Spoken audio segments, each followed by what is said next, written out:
At least 3 people have died after a powerful hurricane caused heavy rains, flash flooding and landslides in western Mexico.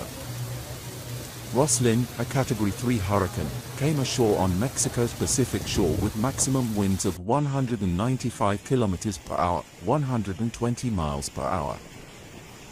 The hurricane has since been downgraded to a tropical cyclone, but a risk of floods remains. Images of its aftermath showed flooded roads and upturned vehicles as well as damaged homes. An elderly man died when a beam from a roof fell on him, and 2 women were killed by collapsing buildings. The worst affected area was Tequila, in Nayarit State. Further south along the coast in Sayulita, people were pictured wading through and clearing mud from the streets in the area. Flash flooding and power outages also hit the town of Puerto Vallarta in neighboring Jalisco State, but only minor damage was caused, according to the state's governor. Enrique Alfaro Ramirez said people who had been evacuated from the area had since started returning to their homes. Flights had also resumed, he said. He added, however, that beaches would remain closed for the time being. Prior to the hurricane's landfall on Sunday, more than a dozen municipalities in Nayarit and Jalisco set up emergency shelters for those who had been evacuated. In May, 11 people were killed after Hurricane Agatha struck southwestern Oaxaca state. Hurricane Roslyn slammed into a sparsely populated stretch of Mexico's Pacific coast between the resorts of Puerto Vallarta and Mazatlan on Sunday morning, then weakened to tropical storm force and quickly moved inland. By Sunday night, Roslyn had winds of 45 kilometers per hour, 30 miles per hour, down from its peak of 209 km/h, 130 miles per hour. The U.S. National Hurricane Center said Roslyn was about 80 kilometers, 50 miles, west-northwest of the northern city of Monterrey. The hurricane was moving northeast at 35 kilometers per hour, 22 miles per hour, and was expected to lose strength further as it moves inland. The center expects Roslyn to dissipate before reaching Texas. Local media reported 2 people died after taking shelter in unstable structures that collapsed during the storm, but the Nayarit State Civil Defense Office said it could not confirm those deaths. While it missed a direct hit, Roslyn brought heavy rain and high waves to Puerto Vallarta, where ocean surges lashed the beachside promenade. Roslyn came ashore in Nayarit State, in roughly the same area where Hurricane Orlene made landfall on October 3rd. The hurricane made landfall around the village of Santa Cruz, near the fishing village of San Blas, about 150 kilometers, 90 miles north of Puerto Vallarta. In Tepic, the Nayarit state capital, Roslyn blew down trees and flooded some streets. Authorities asked residents to avoid going out Sunday, as crews worked to clear a landslide that had blocked a local highway. The Federal Electricity Commission reported that more than 150,000 homes had lost power as a result of the storm, and that by midday Sunday, service had been restored to about 1/3 of those customers.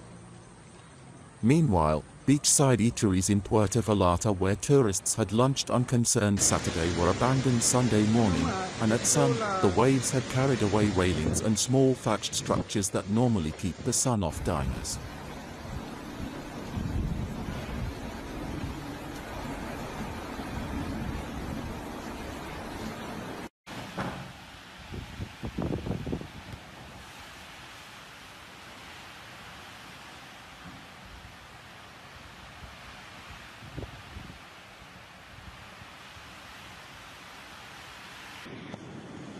La Yolita la playa se echó a perder.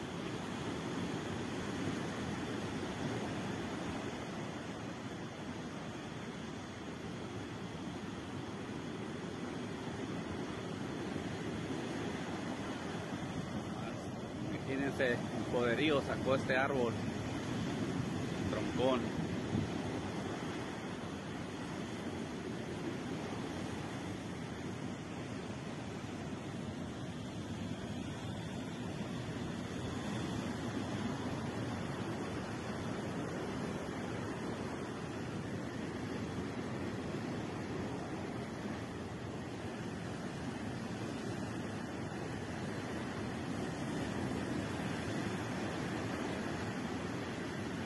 Parece el fin del mundo esto.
¡Qué perra estuvo esa ola, güey!